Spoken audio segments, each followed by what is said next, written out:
ஓம் சாய்ராம், ஜெய் சாய்ராம். என் அன்பு குழந்தையே, என்ன நீ ஒரே மனக்குழப்பத்திலேயே இருந்து கொண்டிருக்கின்றாய்? எப்போது பார்த்தாலும் குழப்பமான சூழ்நிலையிலேயே ஏன் உன்னை வைத்திருக்கின்றாய்? மீண்டும் மீண்டும் குழப்பம் ஏற்படுவதற்கு என்ன காரணம்? நான் தான் நேற்றே உன்னிடம் பேசிவிட்டேனே. நான் பேசுவதை நீ காது கொடுத்து கேட்டாயா இல்லையா? நீ புரிந்து கொண்டதுதான் என்ன?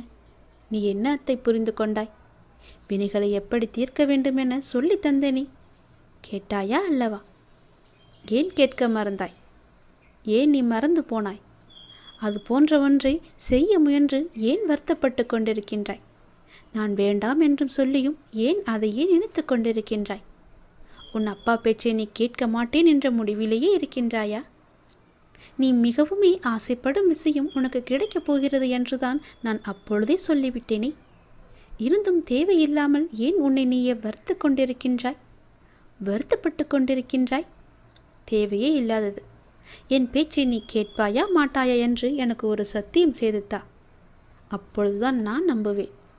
மகிழ்ச்சியாக இருக்கும்போது பல அனுபவ பாடங்களை நீ மறந்து விடுகின்றாய். மகிழ்ச்சியாக இரு, ஆனால் எவற்றில் எந்த எல்லை என்று உன் வாழ்க்கை ஏற்கனவே கற்றுக் கொடுத்திருக்கிறது அல்லவா? அதை நீ மறந்து விடாதே. அந்த எல்லையை நீ தாண்டி விடாதே. இந்த ஒரு நாள் சிலவற்றை தாங்கிக்கொள். நாளை முதல் அதிலிருந்து நிச்சயம் உனக்கு விடுதலை கிடைக்கும். நான் இருக்கின்றேன். எல்லாவற்றையுமே நான் மாற்றி தருகின்றேன். எல்லாமே நன்மைக்கு. யாம் இருக்க பயமே என்பதை நீ வெறும் வார்த்தையால் நம்பிக்கைப்படக்கூடாது. முழுமையாக உனக்குள்ளே ஊற வேண்டும். அது எத்தனை முறை சொன்னாலும் நீ கேட்க மாட்டேன் என்றால் நான் என்னதான் செய்வது? நான் உன்னை கும்பிட்டு கேட்டுக்கொள்கிறேன். தயவு செய்து உன் அப்பா சொல்வதை கொஞ்சம் காது கொடுத்து கேட்டு அதன்படி நீ நடந்து கொள். உன்னுடைய மனக்குழப்பம் எல்லாம் தீரும். நான் ஏதாவது ஒரு விதத்தில் தினமும் உனக்கு சொல்லி கொண்டுதானே இருக்கிறேன். பல நல்லதுகளை இன்று நீ என்ன செய்ய வேண்டும், எது செய்யக்கூடாது என்று அவ்வப்போது உனக்கு உணர்த்தி கொண்டுதானே இருக்கின்றேன். நீ கேட்காமல் போனால் நான் என்ன செய்ய? மகிழ்ச்சியாக இரு. அதற்குத்தானே நான் எல்லாவற்றையும் செய்து கொண்டிருக்கின்றேன். தேவையில்லாத விஷயங்களை எல்லாம் உன் மனதில் போட்டு நீ குழப்பிக்கொள்ளாதே என்று அடிக்கடி சொல்கிறேன். நேற்று சொன்னது போலவே இன்றும் சொல்கிறேன். தேவையற்றதை போய் நீ மாட்டிக்கொள்ளாதே. வீணாக எதையும் பேசி சிக்கிக்கொள்ளாதே. வினைகளை எப்படி தீர்க்க வேண்டும் என சொல்லி தந்தும் நீ அதிலேயே மாட்டிக்கொண்டிருப்பேன் என்றால் நான் என்ன செய்ய? தயவு செய்து கேட்கிறேன். நான் சொல்வதை கேள். நீ விரும்பும் ஆசைப்படும் ஒன்று உன்னிடம் நிச்சயம் வரும். அது உனக்கு கிடைக்கப் போகிறது. அந்த நேரத்தில் இப்படி செய்தால் நான் என்ன செய்ய முடியும்? உன் வாழ்க்கை நன்றாக இருக்கும். கவலைப்படாதே. யாரையும் மகிழ்ச்சியாக வைக்க நீங்கள் முயல வேண்டாம். அவரவர்க்கு எது மகிழ்ச்சியோ அதில் அவர்களை அறிந்துணர்ந்தவன் வைத்திருக்கிறான் என்பதே மெய். அது உங்கள் பட்டியலில் உள்ள மகிழ்ச்சியோடு பொருந்தவில்லை என்பதால் அவர்கள் மகிழ்ச்சியாக இல்லை என்று அர்த்தமாகாது. ஏனென்றால் அவரவர் மகிழ்ச்சி எது என்று உங்களுக்கு தெரியாது என்பதுதான் இது உண்மை. உதாரணமாக, தன் பரிதாபத்துக்கு உரியவன் என்றுதானே நினைத்து அதை வெளிக்காட்டி என்னை பார்த்து பரிதாபப்படுங்கள் என்ற ஏக்கத்தோடு இருப்பவர்க்கு அவர்களை பார்த்து பரிதாபப்படுவதுதான் அவர்களுக்கான ஏக்கம் தீர்க்கும் மகிழ்ச்சி. சிலரோ தான் பரிதாபமாக இருந்தால் கூட அதை வெளிக்காட்டி கொள்ளும் விதத்தில்தான் அதை கடந்து மகிழ்ச்சியாக இருப்பதாக நினைப்பதுதான் மகிழ்ச்சி. எதிலும் குறை கண்டுபிடிப்பதில் திறமையாக இருப்பவர்களுக்கு ஏதாவது ஒரு குறை இருந்தால்தான் மகிழ்ச்சி. தனக்கு குறையே இல்லை என்றாலும் கூட நாடகத்தில் சினிமாவில் வரும் குறையை எண்ணி புலம்பி அந்த புலம்பலை ஏற்றுக்கொள்பவர்கள் இருந்தால் அதுவும் மகிழ்ச்சி.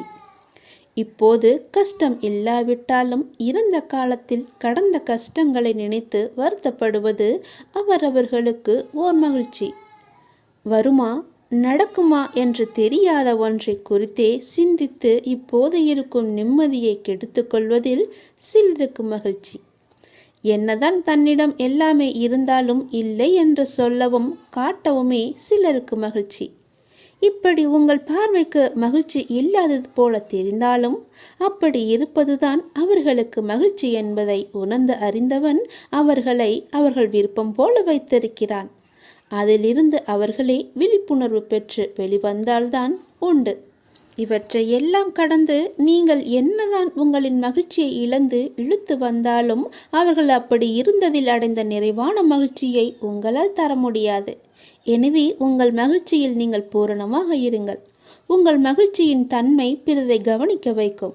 எப்படி இப்படி இருக்கிறாய் என்று கேட்க வைக்கும். நீங்கள் எப்படி எதை எடுத்துக்கொண்டு மகிழ்ச்சியாக இருக்கிறீர்கள் என்று சொல்லுங்கள். அது அவர்கள் வாழும் விதத்தை கவனிக்க வைக்கும், மாற்றும். இதை கடந்து நீங்கள் என்ன செய்தாலும் அவர்களுக்கான மகிழ்ச்சியை உங்களால் கொடுக்க முடியாது. அப்படி ஏதாவது செய்கிறேன் என்றால் உங்கள் மகிழ்ச்சியை இழப்பது உங்கள் மகிழ்ச்சியாக மாறும். இதை ஏற்றுக்கொள்வது கொஞ்சம் கடினம்தான். ஆனால் யதார்த்தம் எப்போதும் ஏற்றுக்கொள்ள கடினமாகத்தான் தெரியும். ஏற்றுக்கொண்டால் இதுவே இயல்பு, இதுவே வாழ்க்கை என்று தித்திக்கும். எல்லாவற்றையும் நாம் மகிழ்ச்சியாக ஏற்றுக்கொண்டு சந்தோஷமாகவே வாழ்வோம். எப்போதும் நாம் மகிழ்ச்சியாக வைத்து. உன் கண்ணில் வடியும் கண்ணீரை துடைக்கவே நானே வந்து கொண்டிருக்கிறேன். நானே உனக்கு துணையாக இருந்து நான் உன்னை நல்ல வழியில் அழைத்துச் செல்வேன். உன்னை கண்டு எல்லோரும் வியக்கும் வண்ணம் நானே உன்னை ஏற்றுகிறேன். கவலைப்படாதே, உன் கண்ணீரை துடைக்க நானே வருகிறேன். உன் கண்ணீரை நீ வீணாக்காத தங்கமே. எதற்காக நீ அர்த்தமே இல்லாமல் வீணாக உன் கண்ணீரை நீ வீணடித்து கொண்டிருக்கிறாய்? எல்லாவற்றையும் ஏற்றுக்கொள்வது என்பது கொஞ்சம் கடினம்தான். ஆனால் யதார்த்தம் எப்போதும் ஏற்றுக்கொள்ள கடினமாகத்தான் தெரியும். ஏற்றுக்கொண்டால் இயல்பு, இதுவே என்று உன் வாழ்க்கை தித்திக்கும். எல்லாவற்றையும் இப்படியே போகிற போக்கிலே விட்டுவிடு. எதையுமே உன் மனதிற்கும் உன் மூளைக்கும் நீ எடுத்துச் செல்லாதே. அதை உன்னால் தாங்க முடியாது. அதனால் தான் சொல்கிறேன், யாருக்காகவும் உன்னை நீ மாற்றிக்கொள்ளாதே. ஆனால் உனக்காக தன் கையே மாற்றிக்கொள்பவர் கிடைத்தால் அவர்களை எந்த காலத்திலும் எப்பொழுதும் அவர்களை விட்டு விடாதே. உனக்காகத்தான் சொல்கிறேன். வாழ்க்கை என்பது எல்லோருக்குமே பொதுவானது. ஆனால் எல்லோரையும் ஒரே போல் நடத்துவதில்லை. அதை நீ தெரிந்து கொள். தடைகளை வெல்வது எப்படி என்று நீ தெரிந்து கொள். இன்றைய மனிதர்களில் அதிகம் பேர் ஏதாவது ஒரு கவலையுடன் தான் வாழ்ந்து கொண்டிருக்கிறார்கள். சிறு தடையையும் பெரிதாக எண்ணி கவலைப்படுகிறவர்கள்தான் அநேகமானவர். இதற்கு எல்லாம் காரணம் அவர்கள் மீதே அவர்களுக்கு நம்பிக்கை இல்லாததுதான். நமக்கு நண்பனும் நாமே, பகைவனும் நாமே என்று சொல்வது உண்டு. அதாவது யார் ஒருவர் தன் பலவீனங்களை முறியடித்து வெற்றி பெறுகிறாரோ அவரே தனக்குத்தானே நண்பராகிறார். யார் ஒருவர் தன் பலவீனங்களை வெற்றி பெற முடியாமல் தவிக்கிறாரோ அவர் அவருக்கே எதிரியாகிறார் என்று அர்த்தம்.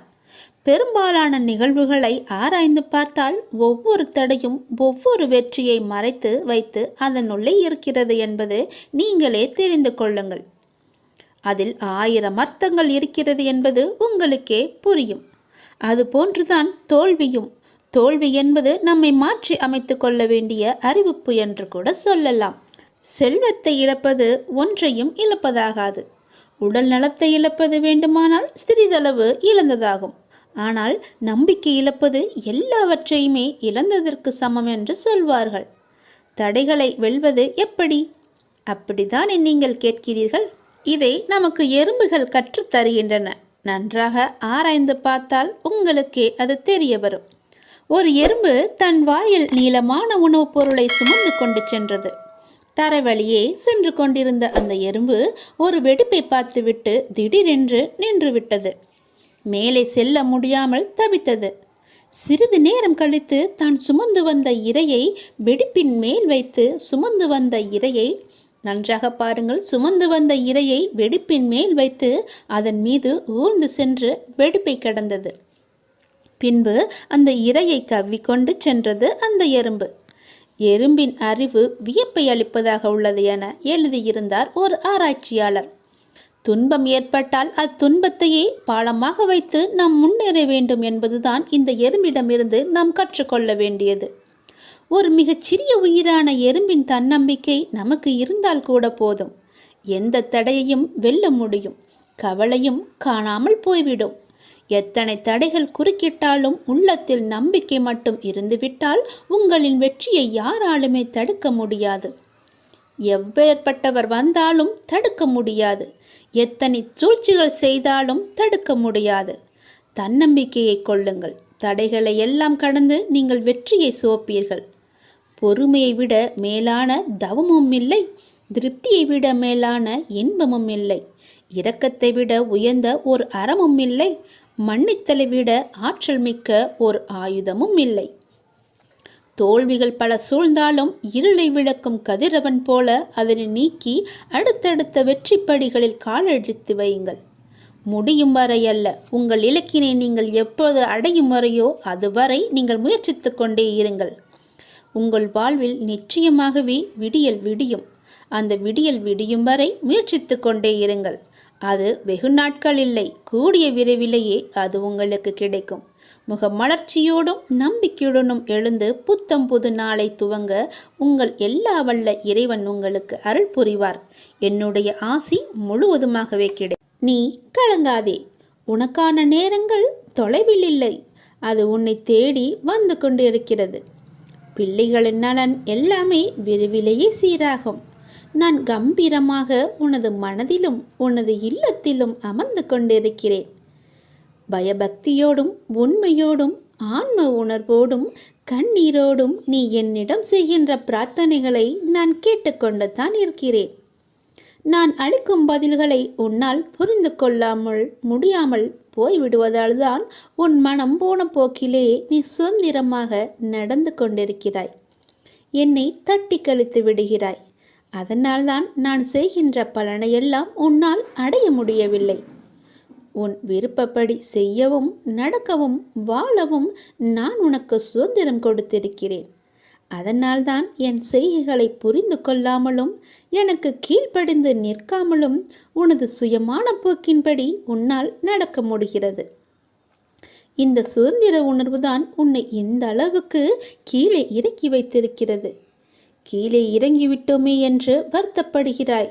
கீழே வந்துவிட்ட போதும் உன்னை நினைத்து நான் பெருமைப்படுகிறேன்.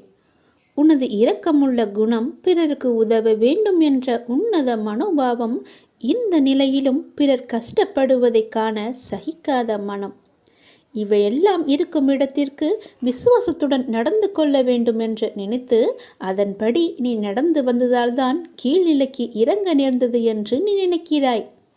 அது அல்ல. கெட்டவர்களும் கெடுமதி உள்ளவர்களும் நன்றாக இருக்கும்போது நல்லவர்களான நாங்கள் மட்டும் ஏன் கஷ்டப்பட வேண்டும்?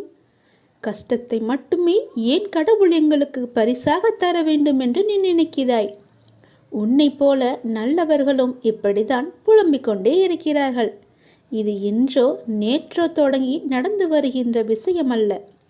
காலகாலமாய் நல்லவர்கள் புலம்பும் ஒரு தொடர்கதைதான். அதுதான் நீயும் செய்து கொண்டிருக்கிறாய். நான் உன்னிடம் பிரதிட்சியமாக விளங்க வேண்டும் என்றால் நீ கஷ்டப்பட்டுத்தான் ஆக வேண்டும். ஏனெனில் நான் நல்லவர்கள் மனதில் மட்டுமே வாழ முடியும். கெட்டவர்கள் மனதில் எனக்கு இடமே கிடையாது. எப்படி உன்னை கஷ்டப்படுத்தி வாழ்வதால் என்ன பலன் என்று நீ நினைக்கலாம். நான் உன்னை பக்குவப்படுத்தி பெருமைப்படுத்துவதற்கு இதை உனக்கு வரப்பிரசாதமாக கொடுக்கிறேன். உன்னுடைய தகுதிக்கும் தாங்கு சக்திக்கும் ஏற்பத்தான் கஷ்டத்தை தருகிறேன். இதை உன்னால் சமாளிக்க முடியும் என்று தெரிந்த பிறகே கஷ்டம் வர தயாராக இருக்கிறது. இந்த நேரம் நீ வேகமாக செயல்பட வேண்டிய நேரம், சிந்தனையோடு செயல்பட வேண்டிய நேரம். இப்போதே உன் நிலையை பல மடங்கு நான் உயர்த்தப் போகிறேன். சந்தோஷமாகவே இரு.